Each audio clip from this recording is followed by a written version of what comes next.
All right, everyone, we are ready for another installment of Thursday night Bible study. We're working our way through the book of Ecclesiastes, and we are ready now for Ecclesiastes chapter 7. Let me just do a quick bit of review to say that the first 6 chapters, from the end of 6 to the beginning of 7 is the exact middle of the book of Ecclesiastes. The first half has been all the reason why life stinks. All the things that people throw themselves after to try to find meaning and happiness and satisfaction. And what is it that they find? Nothing. Emptiness. Hebel. It's a chasing after the wind. Vanity. Meaningless, everything is meaningless. The teacher Koheleth, Solomon, has tried to find meaning and satisfaction and purpose in all sorts of things. And everyone disappoints. Snickers does not satisfy. So, we've been through 6 chapters of pain and suffering, and this stinks and that stinks, and we ought to all just go eat worms. But after chapter 6, he kind of turns the corner a little bit with this transition that indicates you can't struggle with one who is stronger. You shouldn't contend against one who is stronger than you, God, because you're gonna lose. Nobody can know their future. Nobody can predict what's coming. A person's life is short and temporary and fleeting, and who knows what's going to happen. Well, there is one. God knows what's going to happen, so let's not fight so much against him. Let's just allow him to do what he's going to do. He has set things in motion. He keeps things moving, so let's be satisfied with that. And that takes us to the last half of the book, which is more about how we're going to live then. If God is in charge, and he is the one who puts things in motion, life is kind of empty and crazy and meaningless, and it doesn't last very long. But we're going to be responsible for how we deal with this life. Then how do we do that? So let's take a look now at Ecclesiastes chapter 7. Are you serious?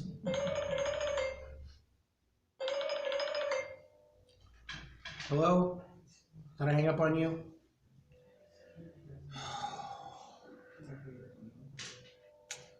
Well, we could be on the way to the emergency room. We just never know.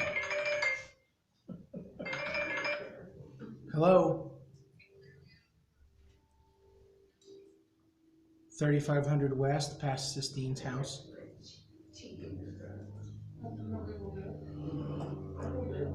And they were in the back when I left them.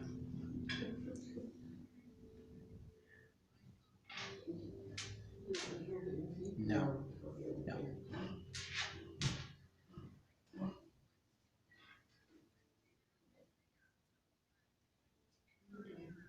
Right. No emergency room. You've lost the children? And she doesn't know where she is. All right, so let's try that again. Oh, I was flipping to my Bible when that happened. Ecclesiastes chapter 7.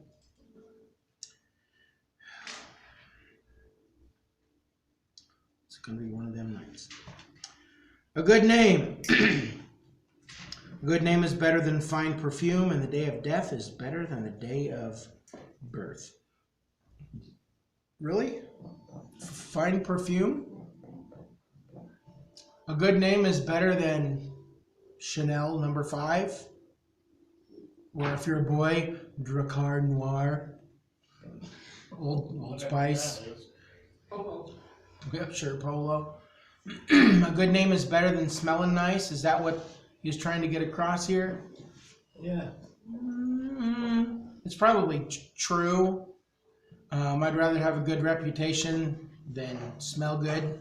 But if you don't smell good, you might not have a good reputation. But her reputation lasts, just smell doesn't. Hi, Mom. Hi, Mom. Hi, Mom. We're at Bible study. Everybody says hello. Hi, Mom. Hi, Marcia. That's okay.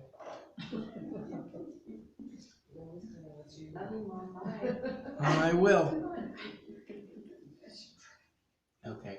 Goodbye.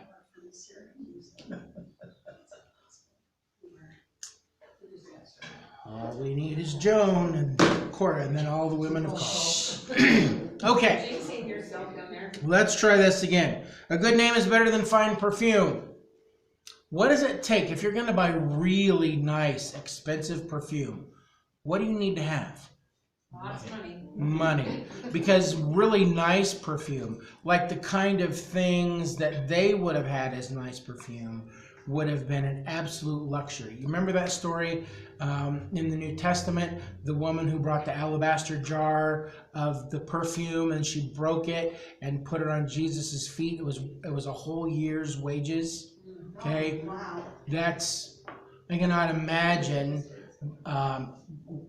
dumping out a $40,000, $50,000, $100,000, $250,000 bottle of perfume.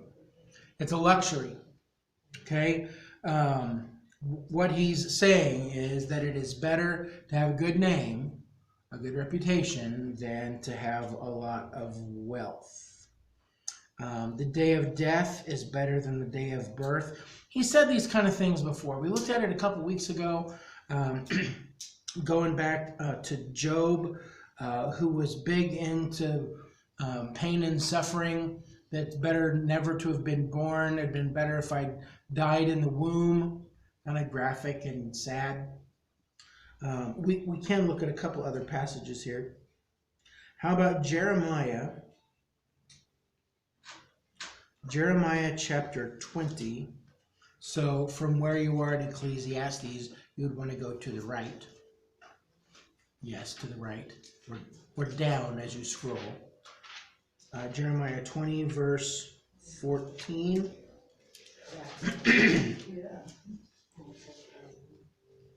It sounds a lot like Job. Jeremiah 20, verse 14. Cursed be the day I was born. May the day my mother bore me not be blessed. Cursed be the man who brought my father the news, who made him very glad, saying, a child is born to you, a son. May that man be like the towns the Lord overthrew without pity. May he hear wailing in the morning, a battle cry at noon. For he did not kill me in the womb, with my mother as my grave, her womb enlarged forever. Why did I ever come out of the womb to see trouble and sorrow, and to end my days in shame? Is that what we would expect from the weeping prophet? Happy birthday! It's a wonderful life. Oh, I wish that I would have never been born. I wish that I would have. That's sad.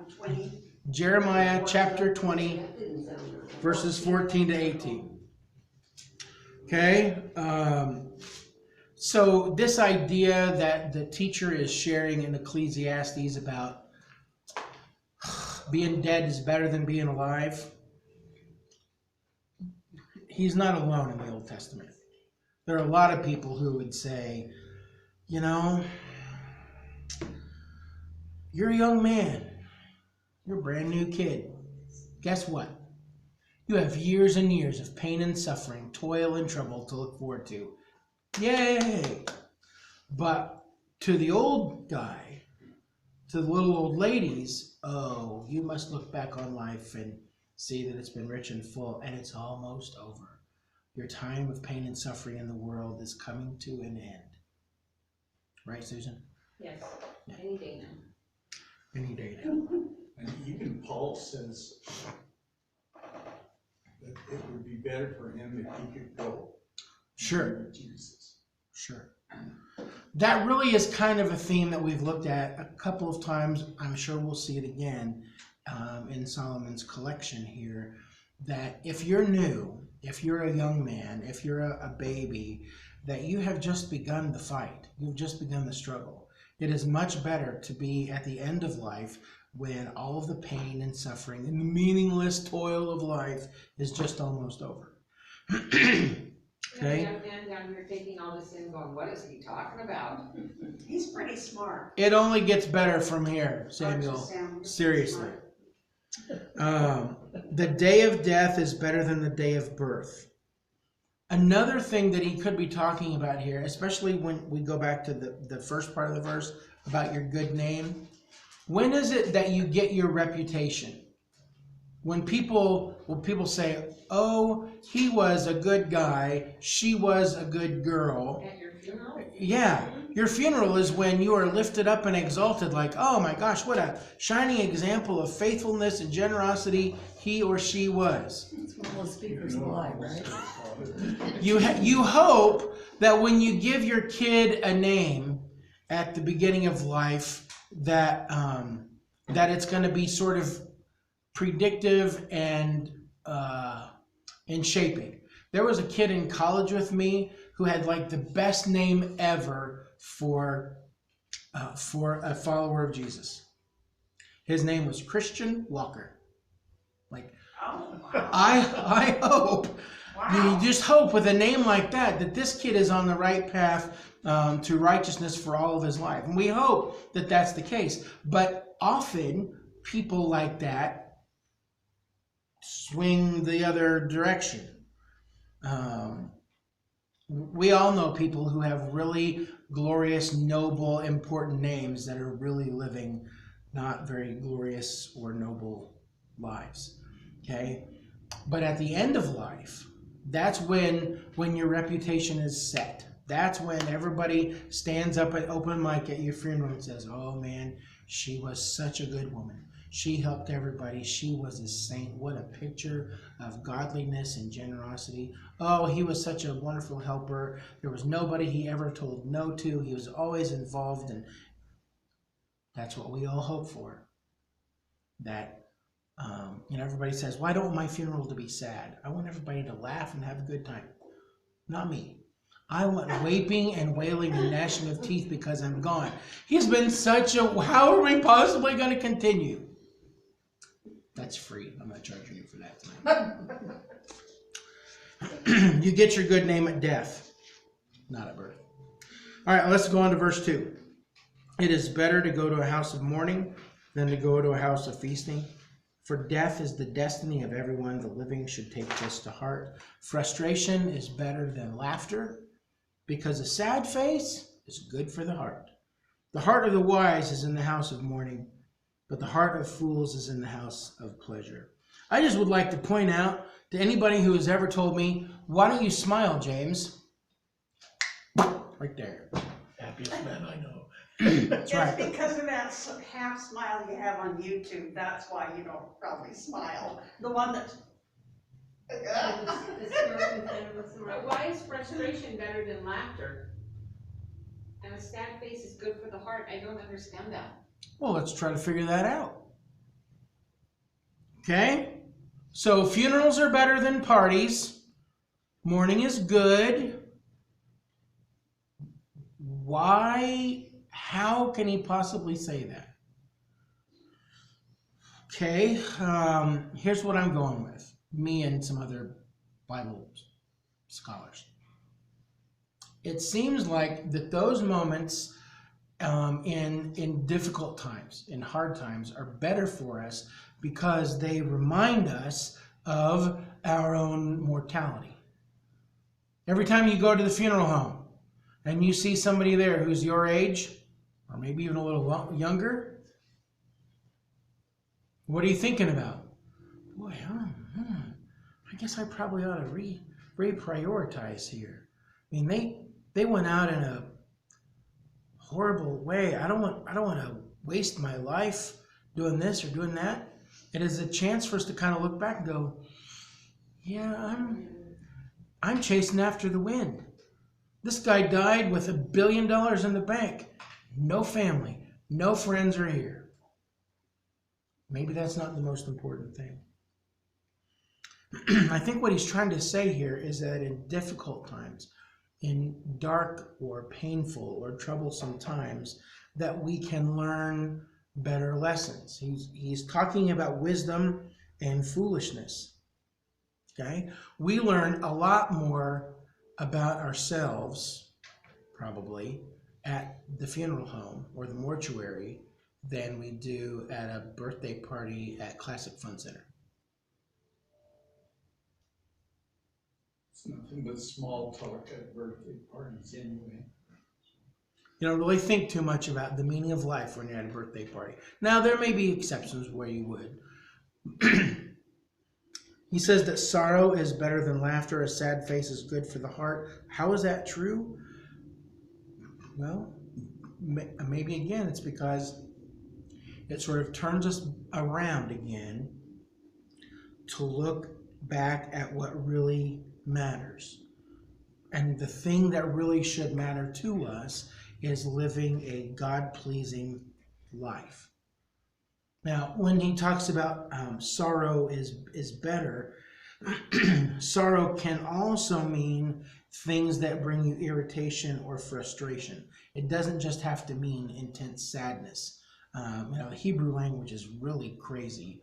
There's all these layers and levels of meaning. It can mean just the stuff that makes you crazy. So if that's the case, then what the teacher is saying is that we should face the stuff that causes us displeasure or pain. And as we do that, we will learn more about contentment and joy. So like hard is better than easy, in a sense. Hard teaches us more lessons than easy does. That's true. You know about butterflies when they're coming out of the cocoon? You know what happens if you decide you're going to be a helper and you take some scissors and you cut that cocoon so the butterfly can get out really easy? You know what happens to the butterfly? It dies. Well, almost. It never fully forms, because the struggle of coming out of the cocoon is what forces all of the right fluids into the ends of the wings. That butterfly will never fly unless it goes through the struggle of coming out of the cocoon. That is also free.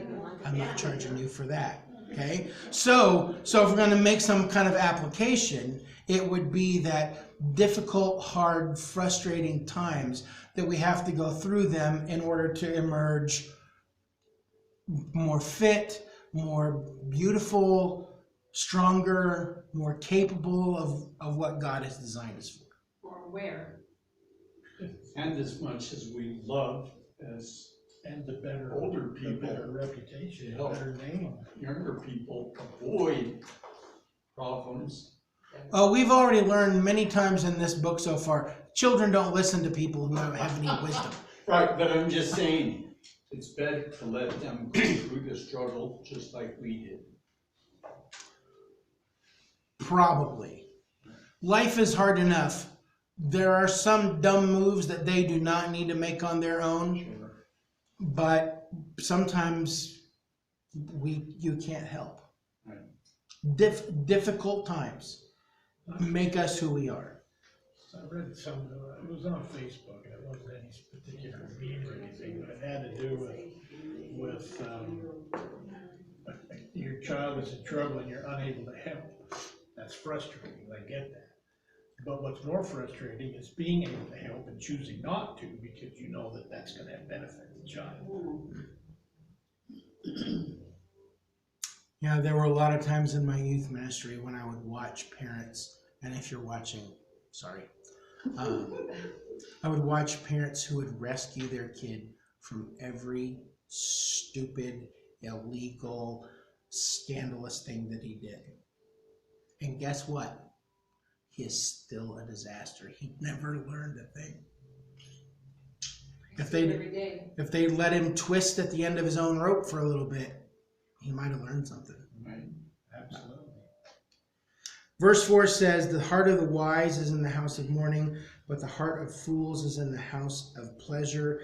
We're kind of making a little bit of a transition to the next few verses on the theme of foolishness and wisdom.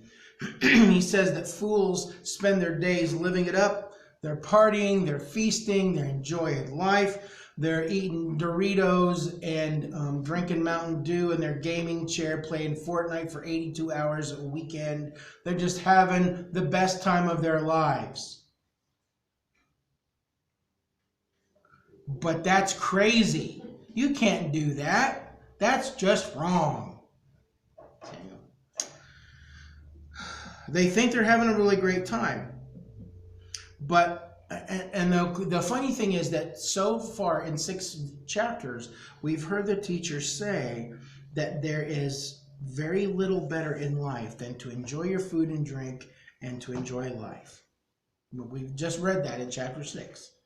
Eat, drink, and be merry, almost, is what he says. Enjoy the life that you have.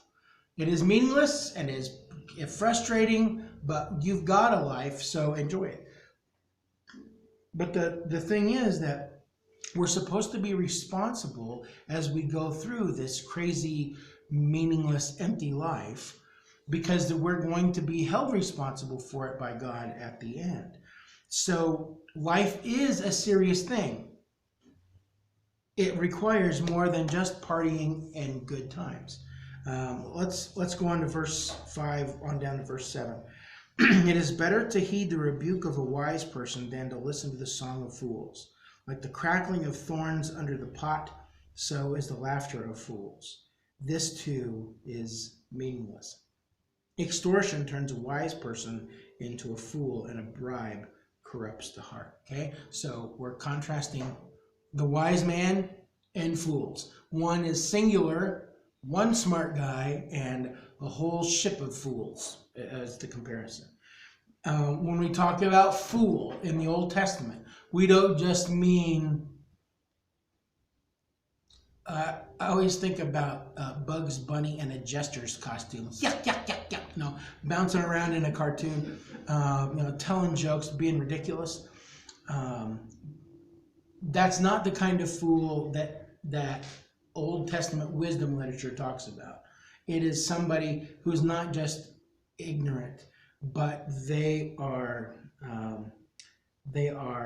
so simple that they reject wisdom.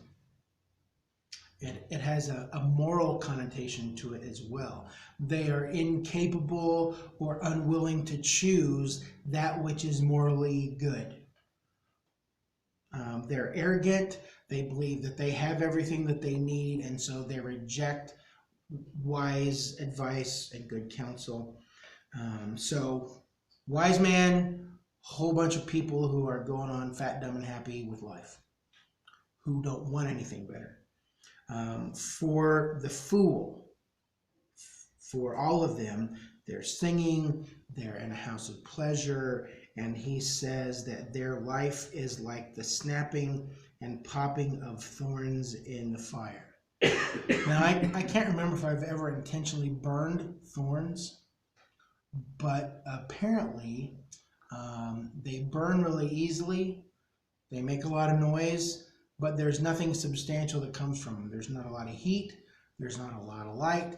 They just crack and pop, and then they're gone. Think about how much that is like somebody who is morally deficient and arrogant. They pop and they crack, but there's very little substance to them. They make a lot of noise, but there's no real benefit. The wise person who gives a rebuke is doing much more for the world than the fool. When a wise person gives a rebuke, you can make a change. You can grow. You hear those words and you respond to them.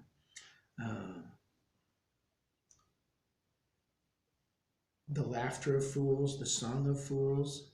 What does he say? It is meaningless, empty, vanity. And then he throws one last thing in there about wisdom and foolishness, that extortion turns a wise person into a fool, bribe corrupts the heart. The word for extortion can also have to do with oppression. So what he is intimating here is that it is possible for somebody who has been beat down and beat down and beat down, in order to get some relief from that kind of pressure, that they may choose to do something foolish. They may make a mistake. They may choose the wrong thing.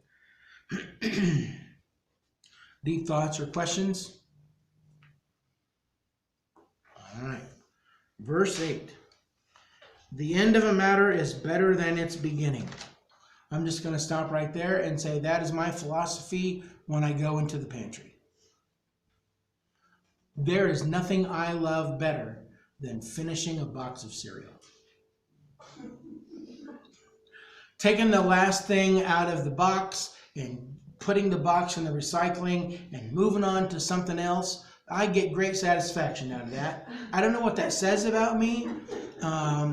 Opening boxes of cereal is a pain.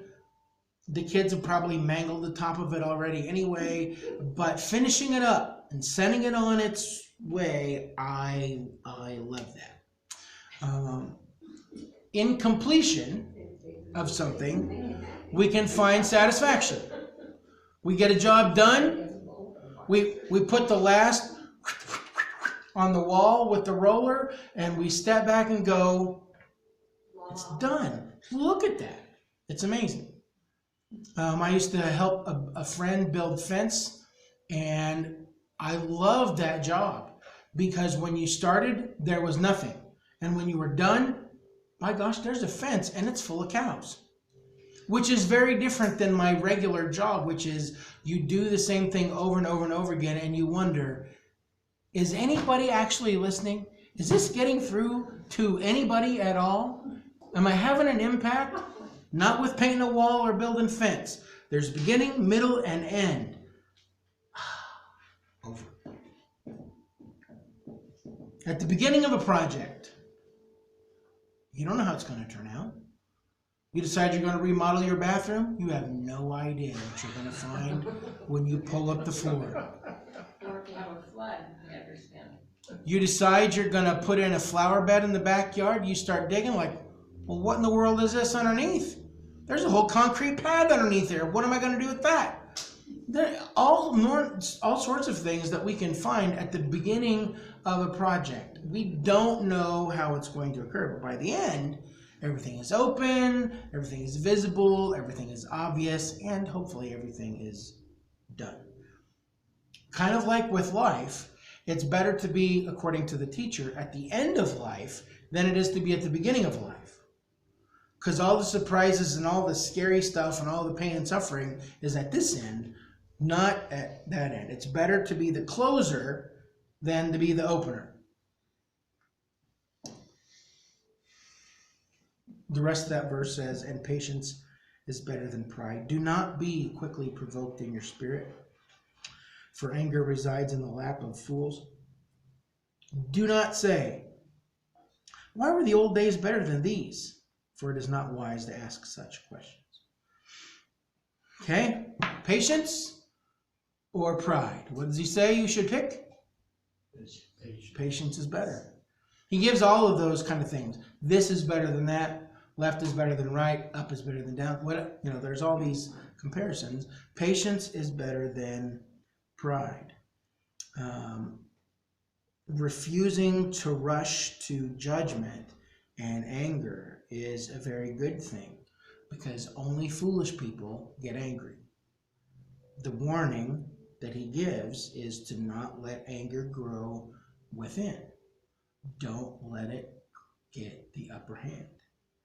He gives another warning there as well about brooding over the past. It is foolishness to look back at life with rose-colored glasses think, oh man, life is so good. Now, it is hard, especially maybe in the climate that we find ourselves in right now. It is hard to not look back at least a little bit or a lot of bit and go, life was actually better. This stinks. There's so much division, there's so much chaos, there's so much hatred, there's so much everything. Life was a lot simpler and a lot better. Yeah, maybe. But the thing that we have to remember is that the best times of our lives really are not in the rearview mirror, whether that's for us as individuals or for us as a church. We can't be looking back to say, oh, remember when we did? Remember back in the day? Oh, it was so good when we used to. Okay? For us, the reward is in the future. There might have been some really good days in the past, but the really best days for us are in the future at the end. In the end, we will be able to look back and see everything clearly. Why did this happen to me? Why did I have to go through that? And at the end of life, we go, well, I know why. Because if I hadn't gone through that, then I wouldn't have been ready for this thing that happened later. I wouldn't have been able to help my friend who really needed this kind of support. Okay? In the end, we see everything much more clearly. We can't live in the past. We have to live in the present, and we have to live responsibly in the present. Okay? We can't go off clueless and oblivious to the world around us. We have to live right here and make wise choices, focusing on the end, not on where we started from.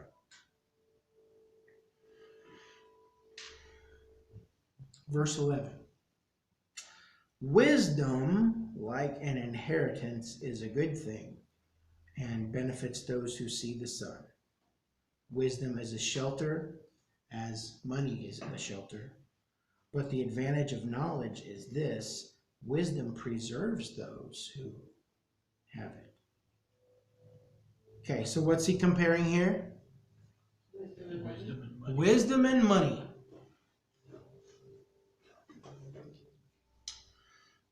Wisdom and money. What does he say the difference is? Wisdom preserves the life of the guy who has it. Okay. Wisdom is good. Money is good. Wisdom can preserve the life of somebody who has it. Money cannot. Doesn't matter how much money you have, you're still gonna die.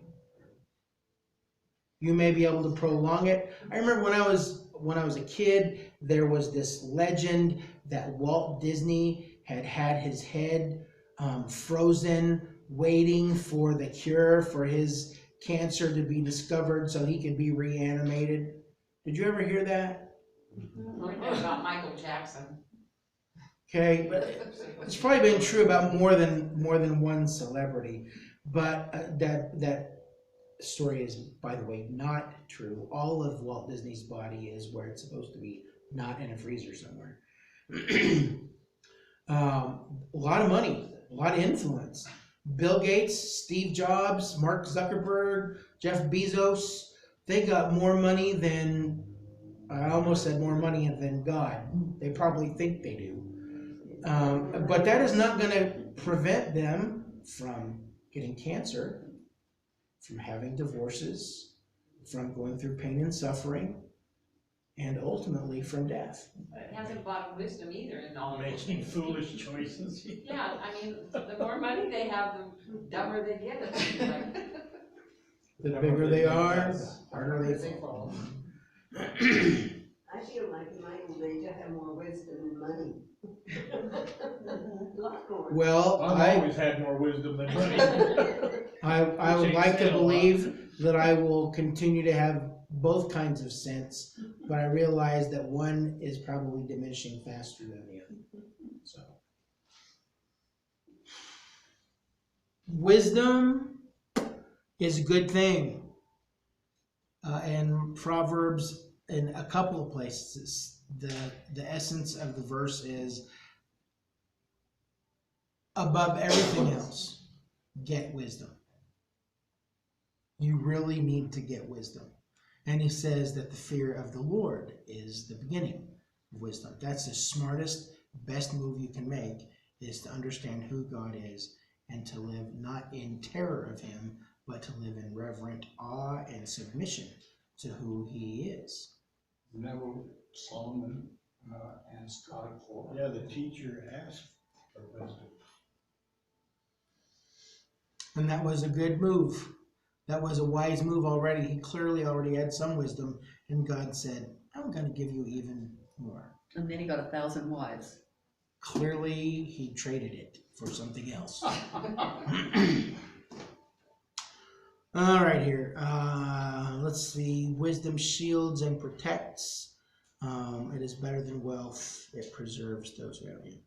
Okay, so really the whole theme of these previous verses, verse 1 through 12, is that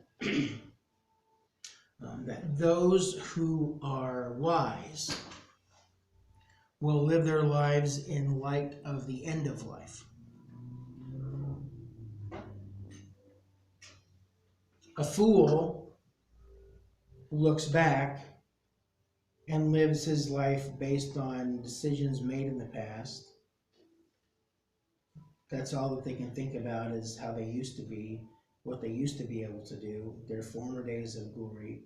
I have a picture of Al Bundy in my head sitting on his couch, talking about his glory days of high school football, man. Okay? He ran for 7 touchdowns. Foolish to live back there. I think the teacher would also say that it's foolish to live in this moment only thinking about this moment. Like you're incapable of looking down the road to see what could possibly happen. That is also mentally and morally deficient. The wise move is to say, hey, I don't know how many years I got until I get to the end, but I'd like to make sure that I get all the way there, and I want to get there in the best shape possible. Not talking physically, although we can't really eliminate that from the equation, but spiritually. I want to live my life in such a way that I am prepared for eternity. I know that that's the promise, that there is blessing at the end for those who are faithful. So I want to live my life, I want to run my race in such a way that I get the prize. I don't want to be disqualified. That is wisdom from Solomon the teacher and from Paul the apostle. Run in such a way that you are not disqualified for the prize. Remember that there is a goal, and that's what we're all moving toward. I think it's good to be reminded of that, probably way more often than we are. Look, this is not all that there is. There's a lot more to our existence in the universe than 50 or 60 or 80 or 90 years on Earth. There is a whole eternity that follows. And what we do here is the proving ground. It's the laboratory for everything that will follow. The wise man and the wise woman will live their life now with an eye toward the life to come.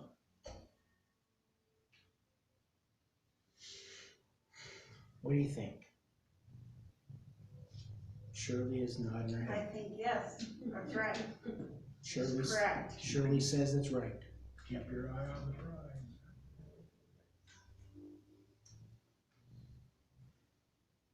Is it World Series time yet?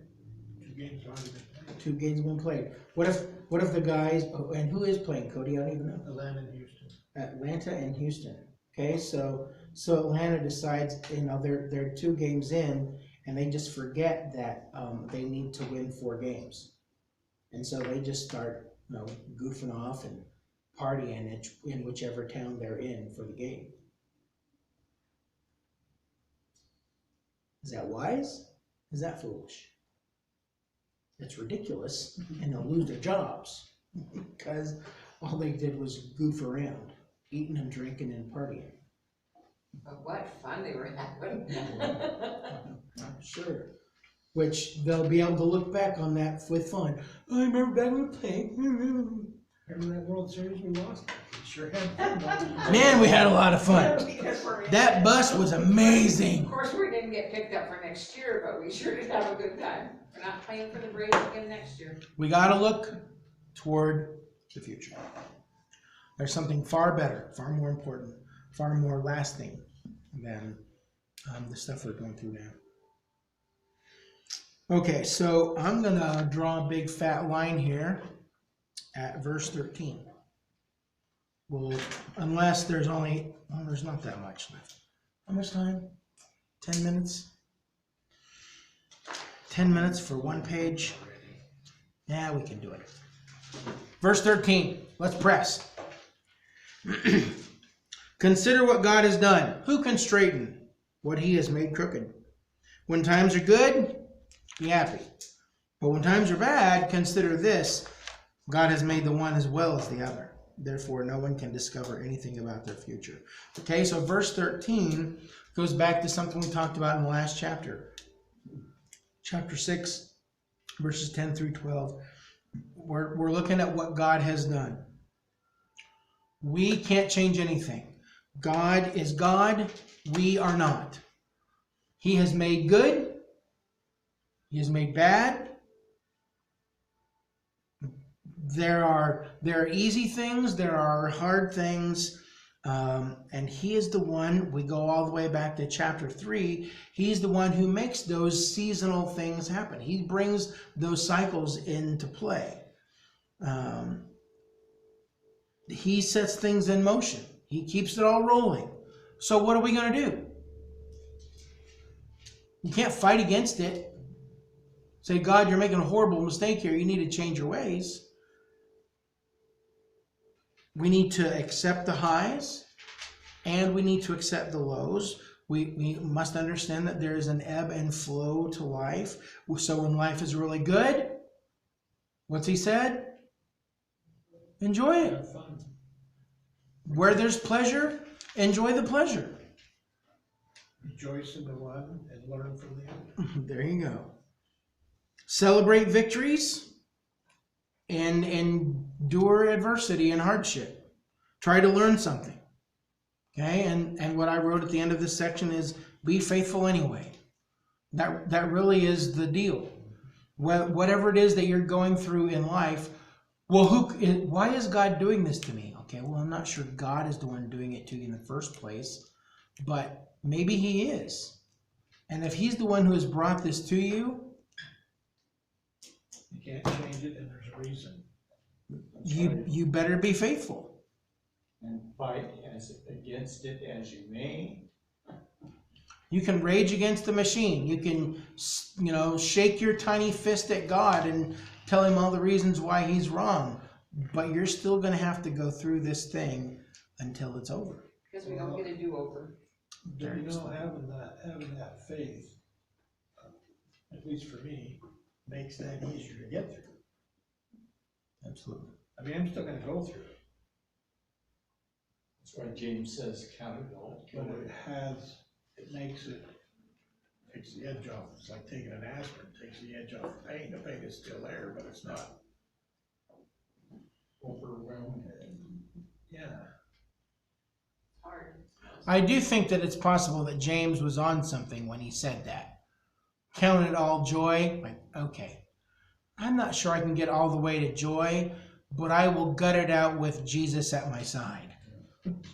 I'm not gonna say woohoo, yes. Yeah. But I I'll don't care what all that. I'll bad make stuff it. is. I'll make it through with But his you help. can only go woohoo, right? Yeah. Woo! Yeah. You won't even be able to do that next week. Hey, Yeah, I didn't know you had bad shoulders. Oh, yeah. everything I have is bad. No, it isn't. You're just a youngster. Kid. Yeah. In this meaningless life of mine, I have seen both of these. Should we keep going? That, All right. stick a fork in it right there. That was Alright. enough. I don't We're know. ready for verse 15. We made it 5 more minutes. Okay? It's been great to have you here. I'm going to go ahead and turn this off. If you've missed anything, please be sure to go back and find some of the other studies. We'd love to hear some comments or questions from you. Bye. Did last week's ever make it on YouTube?